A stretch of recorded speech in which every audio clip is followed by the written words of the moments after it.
viewers and students, today we are going to analyze paper 024865 of our series। हमारे प्रश्न पत्रों की श्रृंखला में आज हम करने जा रहे हैं प्रश्न पत्र संख्या 65 का विश्लेषण। पेपर 65 आपकी स्क्रीन्स पर। पहला सवाल, सवाल संख्या 76। हमारा निर्देश है identify the segment in the following sentence which contains a grammatical error. नीचे दिए गए वाक्य में उस खंड को पहचाने जिसमें ग्रामर की एरर हो। वाक्य है my friend has started a restaurant in a wooden big building in Manali. वाक्य में एरर कहाँ है? वाक्य में एरर यहाँ है, my friend has started a restaurant in a wooden big नहीं होगा, बिग वुडन होगा। जिसके पीछे का कारण समझते हैं। किसी सेंटेंस में अगर दो एडजेक्टिव हो और एक एडजेक्टिव उसमें साइज का हो और दूसरा मटेरियल का, तो क्रम होगा पहले एडजेक्टिव ऑफ साइज आएगा, उसके उपरांत एडजेक्टिव ऑफ मटेरियल होगा। बिग यहाँ साइज का वर्ड है, जबकि वुडन मटेरियल का, तो पहले बिग होना चाहिए फिर वुडन। एक और उदाहरण से, यदि आप लिखना चाहते हैं छोटा सा प्लास्टिक का स्टूल और आप लिखते हैं अ प्लास्टिक स्मॉल स्टूल, तो यह गलत माना जाएगा। आपको कहना चाहिए अ स्मॉल प्लास्टिक स्कूल। पहले स्मॉल होगा, फिर प्लास्टिक होगा, फिर stool.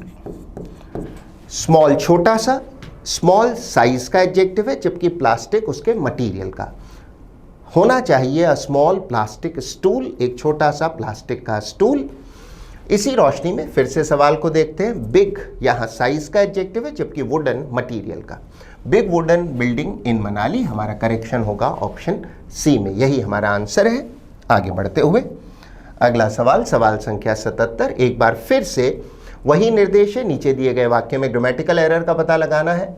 She said that she won't be able to attend the meeting as she had to go home. वाक्य में एरर यहां है।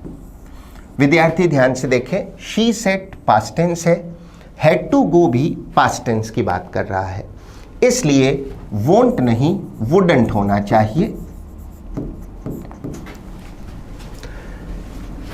और विस्तार से समझते हैं। विल नॉट की कॉन्ट्रैक्टेड या शॉर्ट फॉर्म है वोंट, जबकि वुड नॉट की कॉन्ट्रैक्टेड या शॉर्ट फॉर्म है वुडंट। आप जानते हैं विल का पास्ट टेंस वुड होता है, सेंटेंस पास्ट टेंस में है। विल नॉट नहीं वुड नॉट होना चाहिए था, जिसकी कॉन्ट्रैक्टेड या संक्षिप्त फॉर्म होगी वुडंट।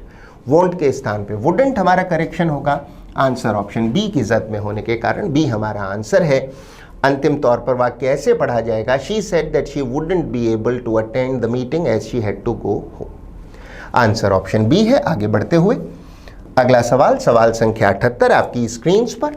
हमारा निर्देश है improve the underline part of the following sentence. नीचे दिए गए वाक्य में रेखांकित खंड को इंप्रूव करना है। वाक्य को पढ़ते हैं। My dog fail asleep. Fail asleep का अर्थ है सो गया। While I been reading a book, while I been reading नहीं हो सकता, been बी की थर्ड फॉर्म है, सीधे सब्जेक्ट के साथ थर्ड फॉर्म का कोई टेंस नहीं होता।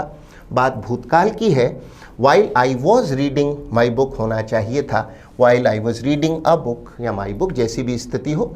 While I was reading a book, जब मैं किताब पढ़ रहा था तब मेरा कुत्ता सो गया। हमारा आंसर होगा ऑप्शन सी।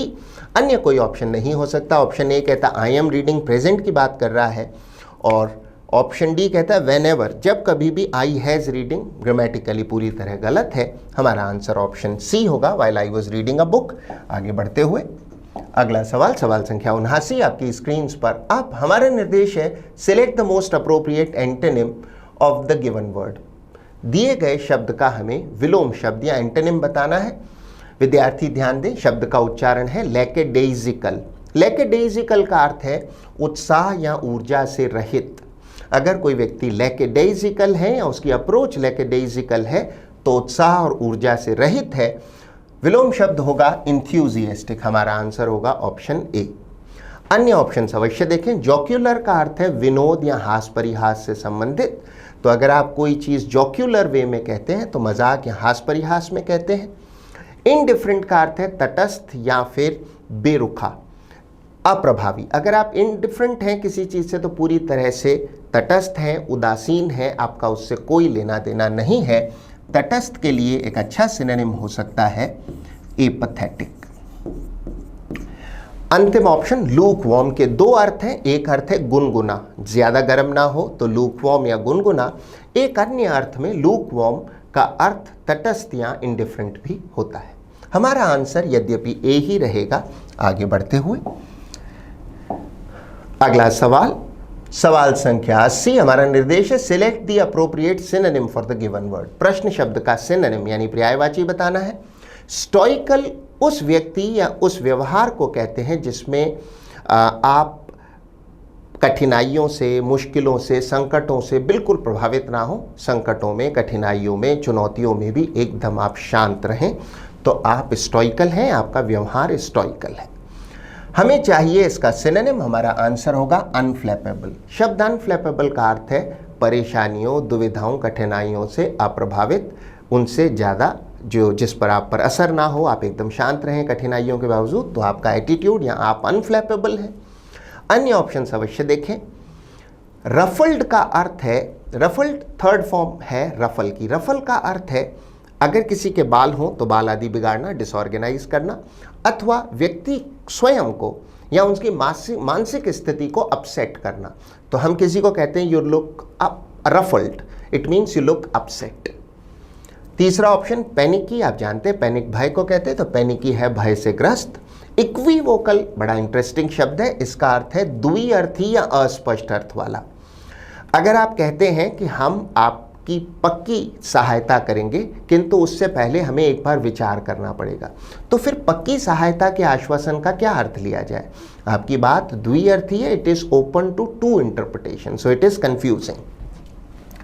इक्विवोकल के लिए एक बेहतरीन सिनोनिम हो सकता है एम्बिग्यूअस। एम्बिग्यूअस का अर्थ है द्विअर्थी या अस्पष्ट। एम्बिग्यूअस, ओग्यूअस मूलतः शब्द अर्थ रखता है मीनिंग से, तो एम्बिग्यूअस है दो अर्थ वाला या कंफ्यूजिंग। हमारा आंसर ऑप्शन ए ही रहेगा। आगे बढ़ते हुए सवाल 81 से 85 हमारे पास है क्लोज टेस्ट। आप जानते हैं cloze test fill in the blanks का एक सेट होता है, एक समुच्चय होता है। करने की विधि से आप हमेशा से वाकिफ हैं, जैसे दिया है वैसे पैसेज को पढ़ें और फिर हल करें। यदि समय कम हो तो आधा पढ़ें, उसके बाद हल करें, और हमेशा याद रखें ब्लैंक के आगे तक पढ़ें। पढ़ते हैं। अनसर्टेनिटी, अनिश्चितता, लूम्स ओवर। लूम का अर्थ है मंडराना, कोई संकट या समस्या मंडराए तो हम कहते हैं looms over. The revival of, revival का अर्थ है पुनर्जीवन, of Naini lake, Naini lake a water body, जो कि एक वाटर बॉडी है इन the middle of Model town. शब्द वाटर बॉडी से अर्थ है कोई जलाशय, कोई झील, कोई तालाब आदि। In the middle of Model Town in North Delhi due to dash between the residents of the area. Residents हैं वहाँ के निवासी, and local bodies. Local bodies शब्द का अर्थ है स्थानीय निकाय। स्थानीय निकायों से अर्थ है म्यूनिसिपैलिटी या म्यूनिसिपल कॉरपोरेशन जैसी संस्थाएं जो ऐसी चीज़ों का प्रबंधन करती हैं, म्यूनिसिपल कार्यों का ध्यान रखती हैं, लोकल बॉडीज या स्थानीय निकाय कहलाती हैं। रिगार्डिंग इट्स डीसिल्टिंग, डीसिल्टिंग को समझते हैं। सिल्ट का अर्थ है किसी तालाब या झील के पैंदे में जमा मिट्टी, कचरा आदि। सिल्ट को हटाने को, उस सफाई को जो पैंदे से की जाती है किसी तालाब या झील के, उसे कहते हैं desilting. And dash while the corporation, corporation वो लोकल बॉडी है, म्यूनिसिपल कॉरपोरेशन से अर्थ है। Claim that the lake dash for years and several attempts by them to initiate a drive. Initiate है प्रारंभ करना, ड्राइव का अर्थ है कोई अभियान। To desilt were halted, halted का अर्थ है रोके गए because of lack of funds. और इतना पढ़ने पर हमें खासा अच्छा अनुमान हो चला है कि नैनी लेक नाम की कोई झील है, उसकी सफाई को लेकर विवाद है। अब हल करते हैं। अनसर्टेनिटी, अनिश्चितता, लूम्स ओवर, मंडरा रही है। The revival of Naini lake a water body in the middle of Model Town in North Delhi due to differences. Differences का अर्थ है मतभेद, डिफरेंस ऑफ ओपिनियन को कहते हैं डिफरेंसेस। मतभेद है between the residents of the area and local bodies. मतभेद किनके बीच में है? उस एरिया के निवासियों के बीच में और स्थानीय निकायों मीन्स म्यूनिसिपल कॉरपोरेशन या म्यूनिसिपल बॉडीज के बीच में। अन्य ऑप्शन अवश्य देखें। फ्यूड, पहला ऑप्शन, फ्यूड का अर्थ है रंजिश या पुराना झगड़ा, अक्सर परिवारों या खानदानों के बीच में। ऑब्जेक्शंस आप जानते हैं आपत्तियां, और प्रोटेस्ट है विरोध। आगे बढ़ते हुए, between the residents of the area and local bodies regarding it's desilting, desilting आप जान ही चुके हैं, किसी जलाशय या फिर झील आदि के पैंदे से कचरा या मिट्टी की जो गाद होती है उसे हटाने की प्रक्रिया को कहते हैं। Regarding it's desilting and beautification, उस झील में से गाद निकालना, उसकी सफाई करना और उसके सौंदर्यीकरण। अन्य ऑप्शंस देखते हैं। इवैक्यूएशन है किसी स्थान का खाली कराया जाना, जैसे कहीं बाढ़ आ रही है तो वहाँ से लोगों को हटाया जाए तो आप लोगों को इवैक्यूएट करते हैं। किसी पात्र में से भी चीज़ें हटाई जाएं तो इवैक्यूएशन ही कहलाता है। रेजोल्यूशन का अर्थ है संकल्प या पक्का इरादा, यद्यपि रेजोल्यूशन का एक और अर्थ है किसी समस्या का निपटारा या समाधान। मॉडरेशन का अर्थ है मध्यम लेवल का, मॉडरेशन का अर्थ है संयमित स्तर का, संतुलित स्तर का, जिसमें बहुत ज़्यादा लेवल ना हो। अगर आप मॉडरेशन में खाना खाते हैं तो दरमियाने लेवल का या मध्यम लेवल का खाते हैं, ना बहुत अधिक ना बहुत कम। सो संतुलित या संयमित अर्थ हुआ। हमारा आंसर ब्यूटिफिकेशन ही रहेगा। आगे बढ़ते हुए, desilting and beautification while the corporation claimed, corporation का दावा है that the lake dash for years, lake hasn't been desilted, इस लेक की जो सफाई नहीं की गई है, इसमें से गाद नहीं हटाई गई है।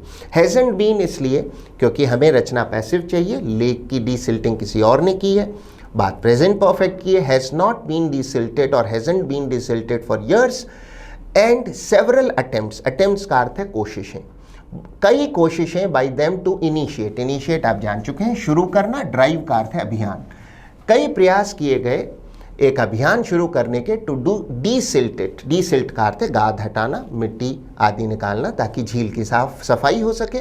डीसिल्टेड वर हॉल्टेड, बहुत से प्रयास शुरू किए गए ऐसा अभियान शुरू करने के लिए, लेकिन वो सारे हॉल्टेड, वो सारे रोक दिए गए, रुक गए because of lack of funds. Lack का अर्थ है कमी, फंड्स का अर्थ है वित्त, क्योंकि वित्त की कमी थी और वित्त की कमी थी, लैक ऑफ फंड्स, और रेजिस्टेंस, रेजिस्टेंस का अर्थ है प्रतिरोध, फ्रॉम लोकल्स, स्थानीय लोगों द्वारा प्रतिरोध। हम ऊपर भी पढ़ चुके हैं स्थानीय लोगों और लोकल बॉडीज के बीच में मतभेद था, तो या तो फंड्स की, वित्त की कमी रह जाती थी, धन की कमी, अथवा रेजिस्टेंस, प्रतिरोध होता था फ्रॉम लोकल्स, स्थानीय लोगों से। अन्य ऑप्शंस देखते हैं। एक्टिवेशन का अर्थ है किसी चीज़ का सक्रिय किया जाना, असॉल्ट हमला है, और अपलॉज है तालियां या वाहवाही। लैक ऑफ फंड्स और रेजिस्टेंस फ्रॉम लोकल्स।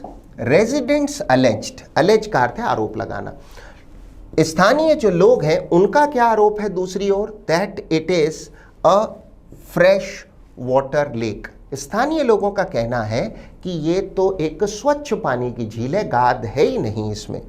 अन्य कोई ऑप्शन सही नहीं हो सकता, एनी फ्रेश वाटर लेक या द या सेम फ्रेश वाटर लेक नहीं।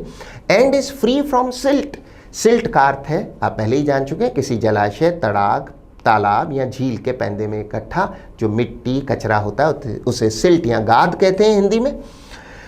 अ fresh water lake and is free from silt and only a water treatment plant, water treatment plant का अर्थ है जल को शुद्ध करने का कोई प्लांट या संयंत्र, will be enough to resolve the problem, resolve का अर्थ है हल करना। सो हमारा आंसर ऑप्शन ए रहेगा, सी रहेगा। आगे बढ़ते हुए सवाल संख्या 86 आपकी स्क्रीन पर निर्देश है, select the most appropriate option to fill in the blank, blank को फिल करना है सही ऑप्शन से। पढ़ते हैं। The mother said to her son, quote, you always do what you want, माँ ने बेटे से कहा तुम हमेशा वही करते हो जो तुम चाहते हो। Do you always have to be so stubborn, stubborn का अर्थ है हठी, अड़ियल या जिद्दी, इसके लिए एक सिनोनिम हो सकता है ऑब्स्टिनेट। ऑब्स्टिनेट का अर्थ है जिद्दी, अड़ियल, हठी, stubborn. Do you always have to be so stubborn, माँ ने कहा तुम हमेशा वही करते हो जो तुम करना चाहते हो, क्या तुम्हें आवश्यक है कि तुम इतने ही हठी बने रहो हमेशा। अन्य ऑप्शंस अवश्य देखें। विड्रॉन थर्ड फॉर्म है विड्रॉ की, विड्रॉ है किसी चीज को बाहर निकालना या पीछे हटना। यद्यपि विड्रॉन एक एडजेक्टिव भी है और एक एडजेक्टिव के रूप में, एक विशेषण के रूप में इसका अर्थ है रिजर्व्ड, जो आदमी कम बोले, कम लोगों से मिले जुले, उस व्यक्ति या उसके व्यवहार को भी विड्रॉन कहते हैं। और जबकि विड्रॉ की थर्ड फॉर्म के रूप में विड्रॉन का अर्थ है बाहर निकाला गया या वापस लिया गया। ऑकवर्ड का अर्थ है बेढंगा या अकुशल, इसके लिए सिनोनिम हो सकता है क्लमजी, अकुशल, बेढंगा। और रीजनिंग का अर्थ है तर्क, किसी चीज के पीछे कोई रीजनिंग है तो वो उसके पीछे का मूल तर्क है। हमारा आंसर ऑप्शन डी रहेगा। सवाल संख्या 87, हमारा निर्देश है select the most appropriate idiom in the context. संदर्भ में हमें सबसे उचित इडियम चाहिए, जो ब्लैंक मिला है उसमें सही इडियम को भरना है। पढ़ते हैं। Factory owners are protesting, protest का अर्थ है विरोध करना, बिकॉज दे थिंक, क्योंकि वो सोचते हैं, that the government has dash of plastic manufacturing companies by closing their factories in big cities. हमारा आंसर होगा option C, upset the apple cart. मुहावरे अपसेट द एप्पल कार्ट का अर्थ है किसी बनी हुई व्यवस्था को अव्यवस्थित करना या काम में विघ्न डालना, काम को खराब कर देना। कि सरकार ने अपसेट कर दिया है the apple cart of manufacturing companies, उनके काम को बिगाड़ दिया है। By closing their factories in big cities, बड़े शहरों में उनकी फैक्ट्रीज बंद कर कर। अन्य तरीके से देखें, हैज प्रेजेंट परफेक्ट टेंस की बात कर रहा है, थर्ड फॉर्म चाहिए। अपसेट की थर्ड फॉर्म भी अपसेट होती है, तो ये पूरी तरह ग्रामेटिकली भी करेक्ट है। अन्य इडियम्स को एक बार देख लेते हैं। Government has been barking up the wrong tree. Bark up the wrong tree का अर्थ होता है गलत कोर्स ऑफ एक्शन अपनाना, मीन्स गलत प्रक्रिया अपनाना, गलत व्यक्ति या संस्था आदि से संपर्क करना या गलत प्रक्रिया प्रविधि से काम करना।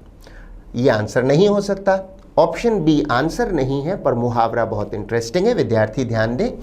Separated the wheat from the chaff, government has separated the wheat from the chaff है तो इनकरेक्ट, पर idiom separate the wheat from the chaff का अर्थ है गेहूं को छिलके या भूसे से अलग करना। कहने का मतलब काम की चीज़ या अच्छे लोगों को बेकार चीज़ या बुरे लोगों से अलग करना।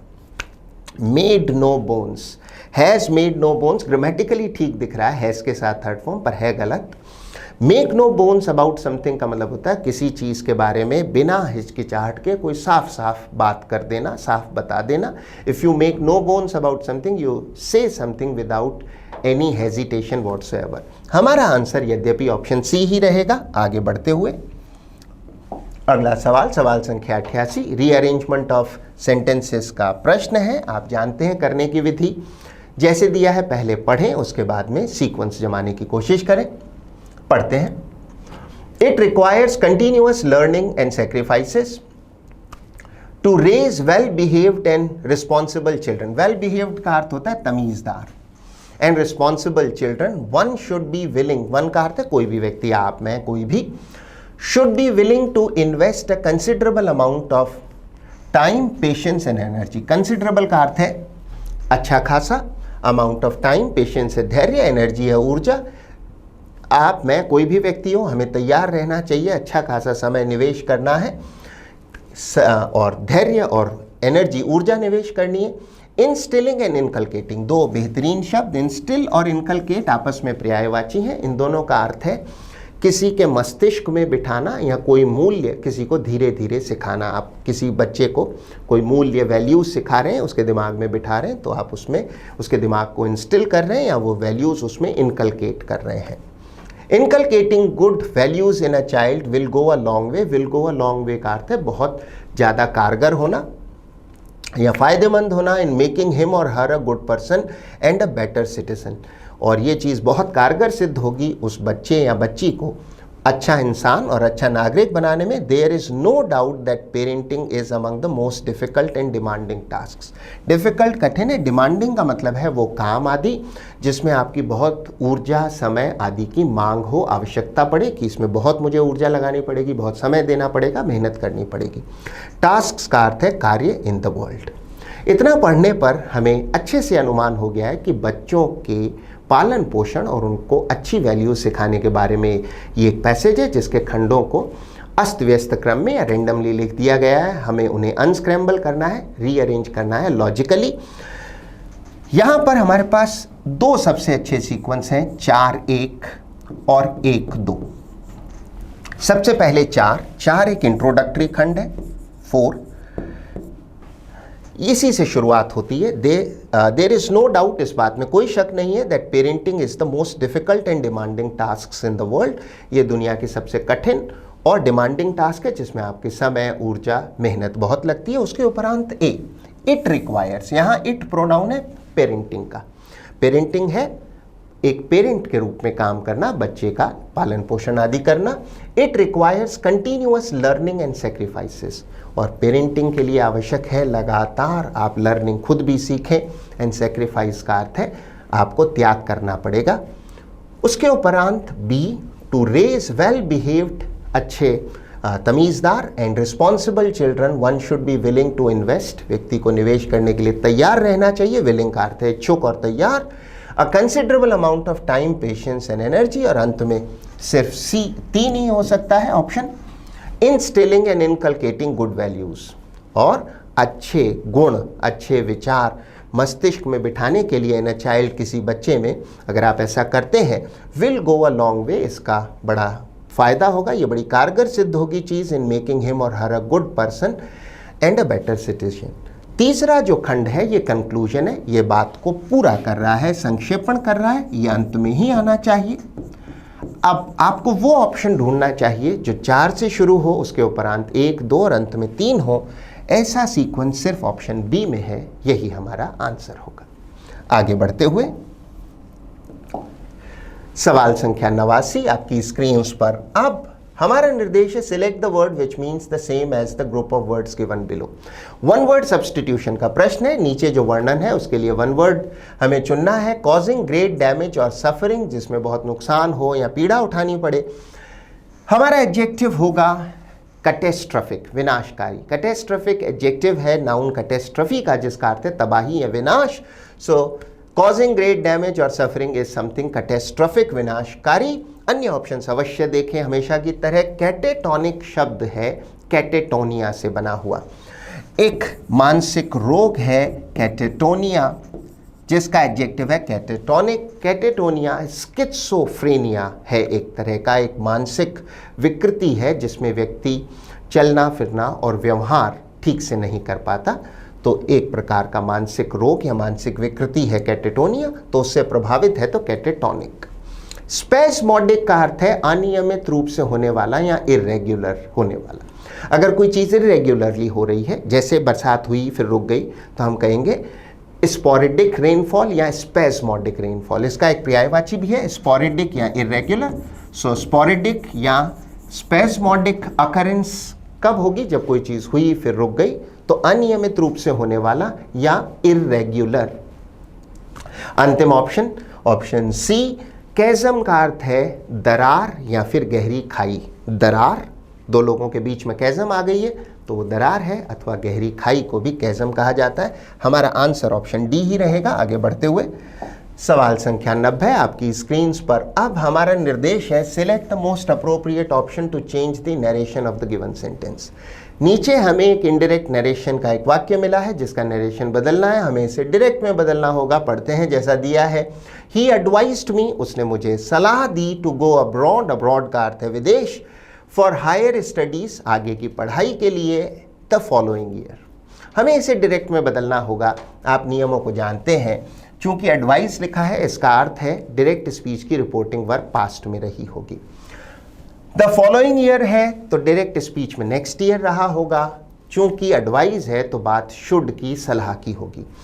इस सभी आलोक में हमारा आंसर होगा ऑप्शन चौथा। He said to me quote, you should go abroad for higher studies next year. तुम्हें विदेश जाना चाहिए अगले वर्ष आगे की पढ़ाई के लिए। हो सकता है आपको लगता हो ऑप्शन 3 सी क्यों नहीं। देखते हैं। ही टोल्ड टू मी गलत है, ही टोल्ड मी होना चाहिए।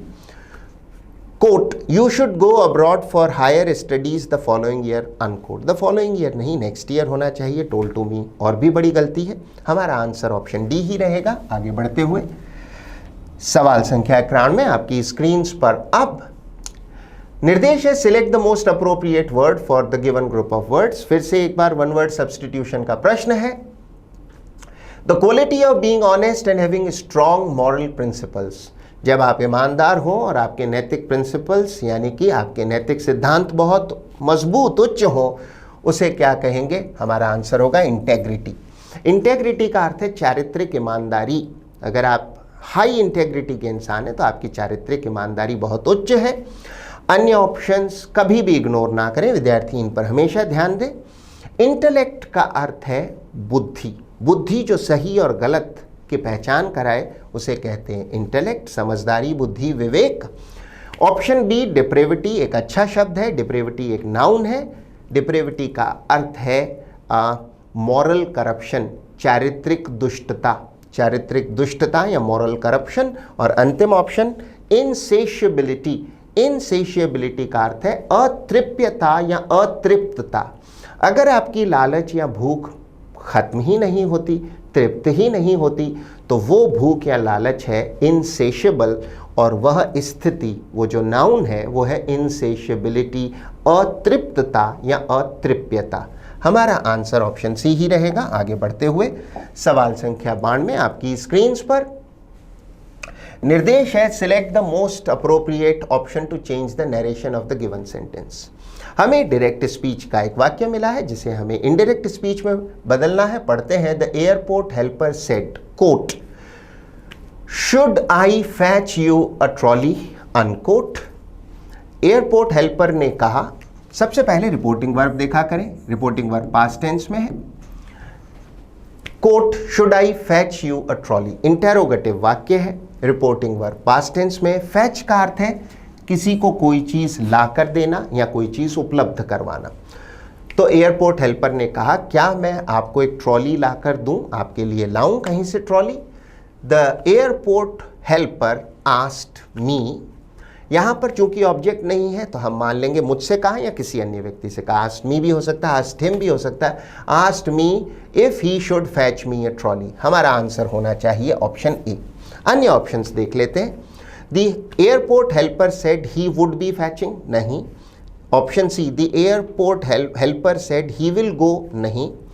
अंतिम option the airport helper is asking me, नहीं। The airport helper asked me him, हमें इमेजिन करना होगा ऑब्जेक्ट। आस्क्ड मी कोई नहीं है तो मैं स्वयं।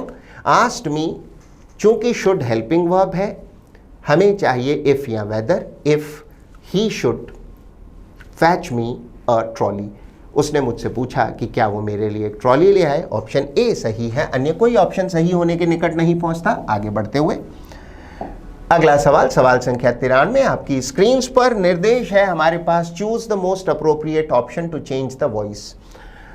वाक्य एक वॉइस में दिया गया है, उसे हमें दूसरे वॉइस में बदलना है। वाक्य है to be a good speaker you need to memorise these speeches.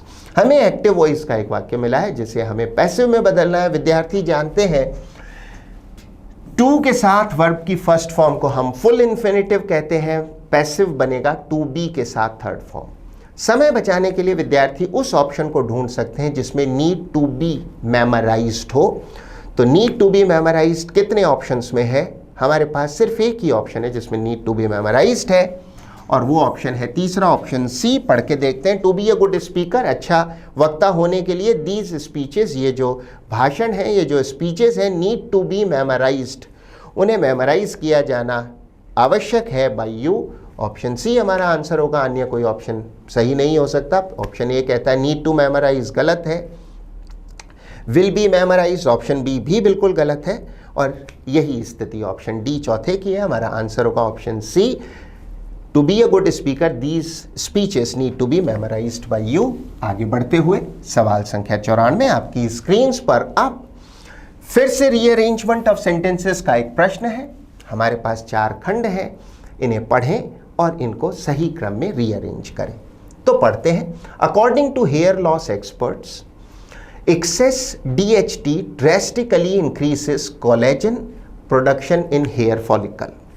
Hair follicle है बाल की जड़। Hair loss can be traced to, trace to का मतलब है किसी चीज के स्रोत या सोर्स का पता लगाना। To an increase of internal dihydrotestosterone and collagen production. DHT या डाईहाइड्रोटेस्टोस्टेरोन एक हार्मोन है, जबकि कोलेजन एक प्रकार का प्रोटीन है जो हड्डियों में व अन्य ऊतकों में, स्किन में भी पाया जाता है। इवेंचुअली, अंतिम रूप से, कोलेजन ब्लॉक्स द पोर, पोर का अर्थ है वो छिद्र जिससे स्किन पर छिद्र, बाल भी पोर से ही बाहर आते हैं, completely causing a lack of necessary blood flow. जो कारण बनता है कि नेसेसरी ब्लड फ्लो की कमी हो जाती है, रक्त के प्रवाह की, due to which your hair loses its sheen. Sheen का अर्थ है किसी चीज की मंद चमक या दमक। Loses its sheen, thins down, thin down का अर्थ है पतला पड़ जाना। And finally you lose your hair completely, और अंततः आप अपना बाल खो देते हैं। When too much collagen lines, यहाँ लाइन का अर्थ है किसी स्थान पर जमा होना, अस्तर की तरह या परत की तरह किसी स्थान पर जमा होना। The interior of the follicle, interior का अर्थ है अंदर का भाग, फॉलिकल आप जान चुके हैं बाल की जड़। इट नैरोस पोर्स, पोर्स का अर्थ है स्किन पे छिद्र, वो सकड़ा हो जाता है। डिक्रीजेस ब्लड फ्लो, जिससे ब्लड फ्लो कम हो जाता है। And slowly strangles your hair to death, strangle है गला दबाना, और धीरे धीरे फिर यह आपके बाल की ग्रोथ का गला दबाता है, मीन्स उसे मार देता है। टू डेथ, उसका गला दबाने का अर्थ है उसका अंत आने लगता है, वो समाप्त हो जाता है, बाल की ग्रोथ खत्म हो जाती है और वो बाल मर जाता है। इतना पढ़ने पर हमें अच्छे से अनुमान हो गया है कि बाल के मृत होने और बाल के झड़ने के कारण के बारे में है ये पैसेज। यहाँ बात की गई है डाईहाइड्रोटेस्टोस्टेरोन हार्मोन की, और उसके कारण जो कोलेजन प्रोटीन बनता है उसके बारे में, और कोलेजन किस तरह बाल के पोर को बंद कर देता है उस बारे में है। इतना पढ़ने पर जो हमें दो बहुत अच्छे सीक्वेंस मिलते हैं वो है 2-1 and 4-3। सबसे पहले सेगमेंट 2 इंट्रोडक्टरी सेगमेंट है, इसी से बात की शुरुआत होती है।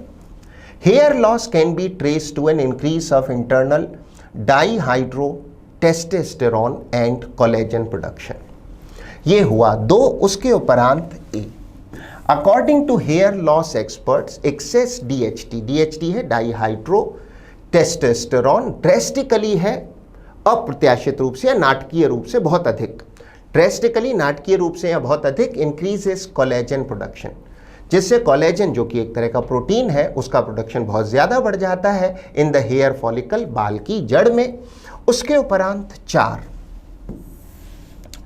When too much collagen, collagen बहुत हो गया, जब बहुत ज़्यादा कोलेजन लाइंस, लाइन का अर्थ है जमा हो जाना, the interior of the follicle, it narrows the pores, तो वो जो स्किन का छिद्र है जहाँ से बाल उग रहा है उसको वो सकड़ा कर देता है। डिक्रीजेस ब्लड फ्लो, जिससे रक्त का प्रवाह कम हो जाता है। And slowly strangles your hair to death, और एक प्रकार से धीरे धीरे वो आपके बाल का गला घोंट देता है और वो मर जाता है। अंत में सी, इवेंचुअली, अंततः कोलेजन ब्लॉक्स द पोर, और अंत में तो कोलेजन पूरी तरह उस पोर को, स्किन के छिद्र को जहाँ से बाल उगता है उसको पूरी तरह ब्लॉक ही कर देता है, causing a lack of necessary blood flow, due to which your hair loses its sheen, जिसके कारण आपके बाल जो है वो अपनी दमक या नेचुरल चमक खो देता है।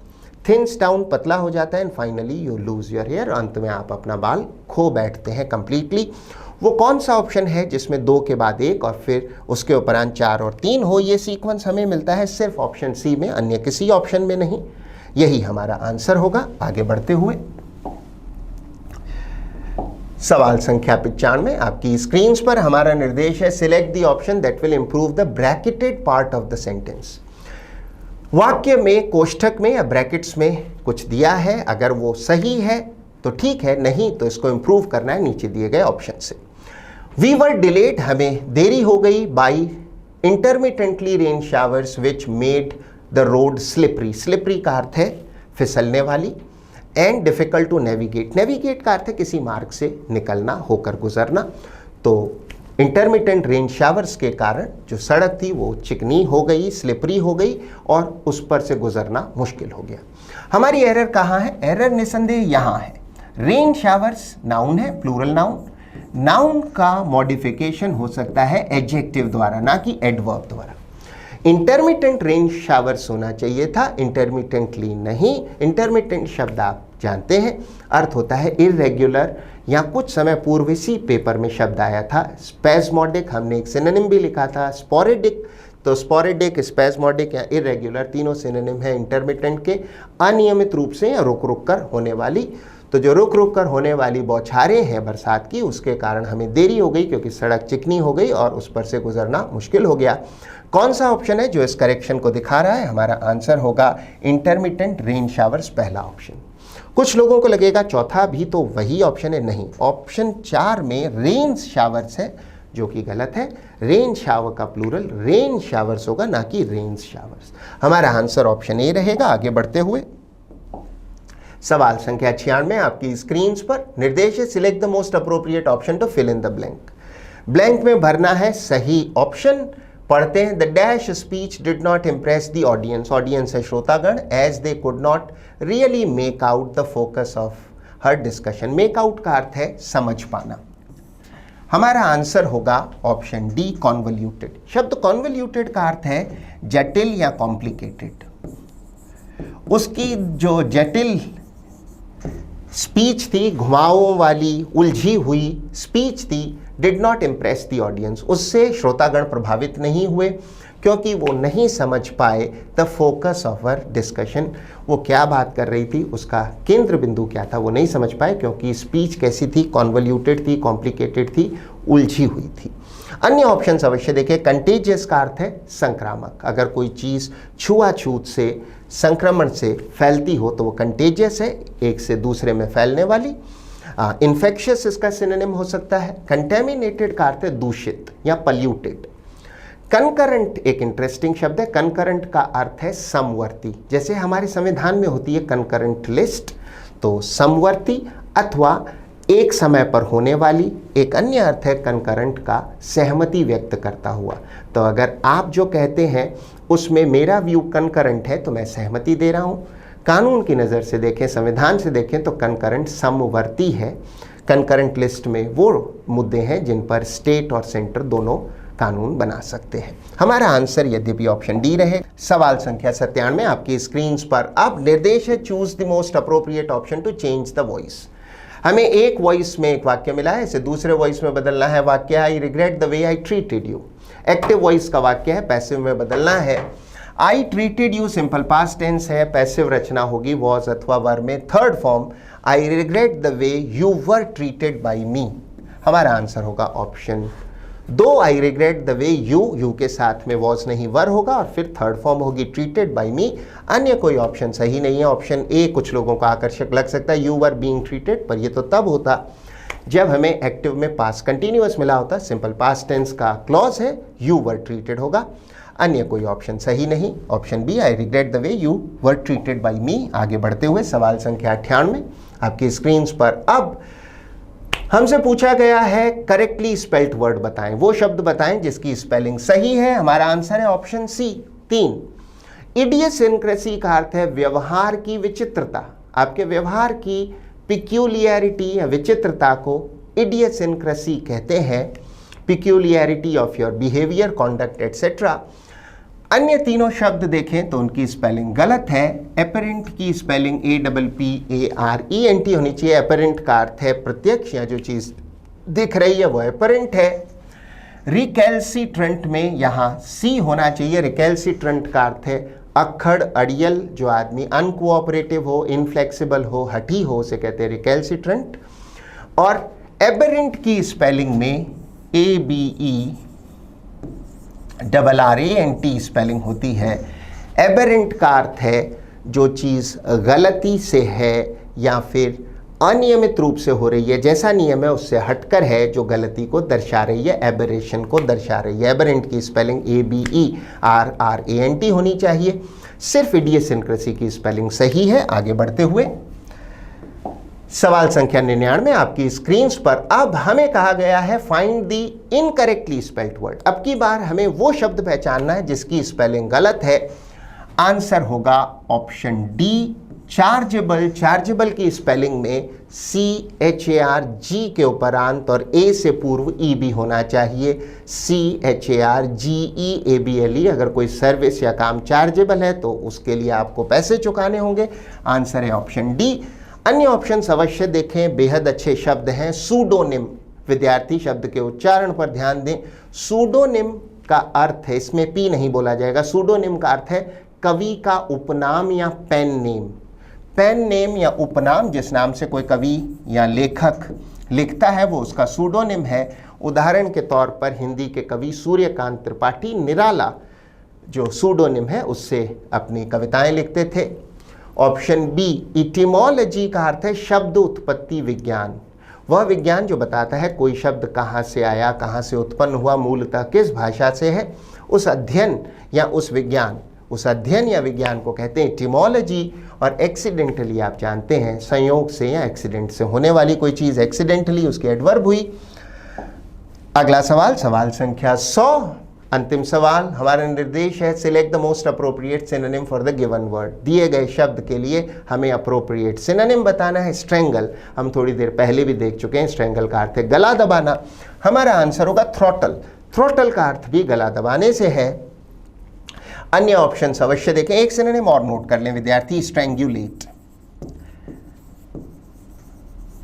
गला दबाना, दम घोंटना। अन्य ऑप्शन अब देख लेते हैं। स्पैस्मोडिक हम जान चुके हैं, इरेग्युलर या स्पोरेडिक या इंटरमिटेंट, अनियमित रूप से होने वाला या रुक रुक कर होने वाला। अगर दर्द स्पैस्मोडिक है तो दर्द उठेगा फिर कम हो जाएगा फिर दोबारा उठेगा, इस तरह अनियमित रूप से होता रहेगा। एड का अर्थ है सहायता या सहायता देना।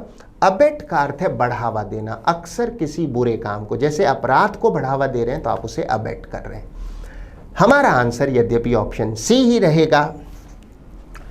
तो ये था आपका पेपर 65 का विश्लेषण। I hope you manage to learn something from it.